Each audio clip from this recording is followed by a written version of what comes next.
we hit the time limit, so this is part 2. As I was saying, we'd watch these really weird movies about guys in the Foreign Legion who shaved all their hair off, and when they got thrown out, they'd just go and dance, and I'd be half asleep, very tripped out from the whole thing. And I hadn't even had my nerd rope for the day yet, so, nerd rope was pretty new at that time. Early 2000s, you understand. And every so often, to cheer us up, we'd watch a movie from this Polish series called The Decalogue, which was 10 one-hour movies, all set in this same Polish apartment complex, and each one was supposed to be based around the notion of breaking one of the 10 Commandments. Like the first one, this guy had so much faith in his computer at predicting how thick the ice would be that his son drowned because he broke through the ice. And we considered those uplifting compared to other stuff we were watching, so fun, yeah. So I also learned a very good trick if you're ever taking a film course, just for your own edification. If there's a character who's just kind of around and doesn't seem to be doing anything, but just kind of watches stuff and doesn't get involved or anything like that, the professor will be very impressed with you if you go, I think he represents God. They'll be like, oh yes, impassively watching. Very interesting, you are insightful indeed. I will give you a check mark for today because I don't believe in grades because I'm a film professor.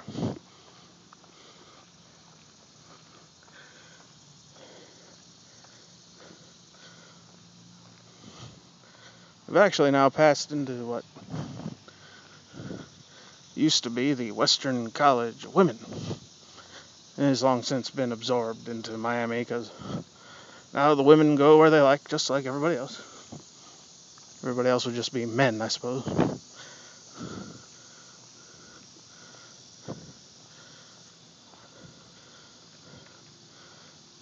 I know it can be a little more complex than that, but everyone goes in one bathroom or the other.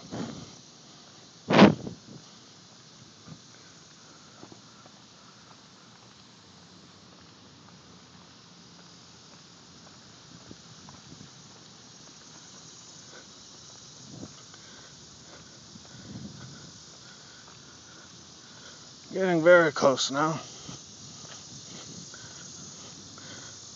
to what in the old Western College of Women days was a science building. But since it's been absorbed, it's several things. I mean, heck, I only ever had film classes in there, which technically fell under the English department at this school.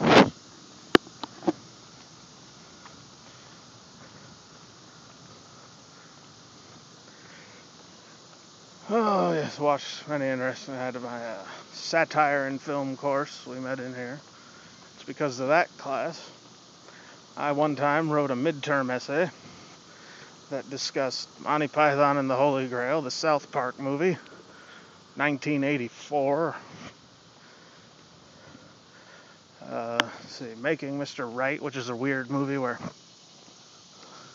John Malkovich is a uptight scientist and an android who likes to have a good time. Both. Oh, weird stuff.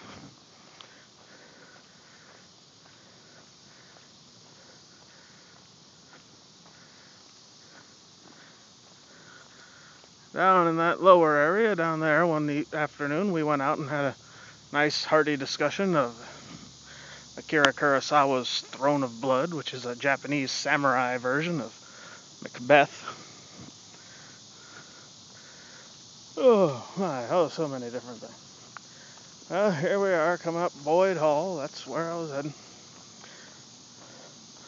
By about this time in the walk, I'd be going much faster than I have here and not stopping for things. This leg be absolutely throbbing. The other one was always okay, though. Never fully understood that.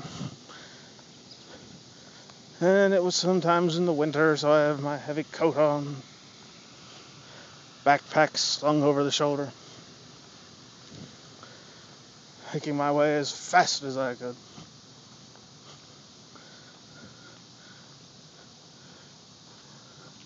Nothing like what you might see in that reflection there.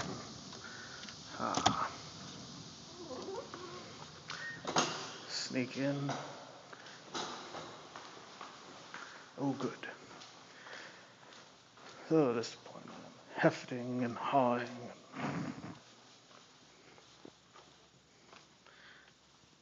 Into the Kresge room.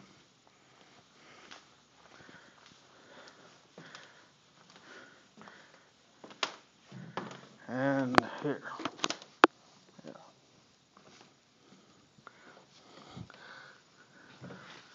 Yeah. Collapsing into this chair right here. So I could. Then I'd just sit here and he'd start talking and maybe start showing some really bizarre movies and I'd pass in and out of consciousness. Got an A in that one. Oh, yes, lovely room. Probably my favorite classroom in my whole undergraduate experience. I sat up around here for Shakespeare and film.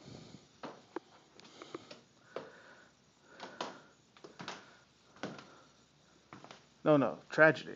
When I say tragedy, I was over there. Shakespeare and film over there. Science fiction and satire over in this area. Lovely windows.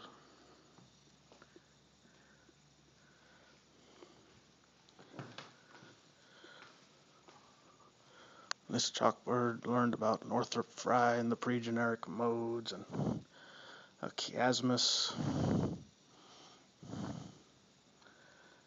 Yep. Just about everything I haven't ended up being, but wanted to at one time. I gained a lot of interest in that right here in this room, after a very long walk from a class I wasn't that good at. Well, thank you for watching, and good day.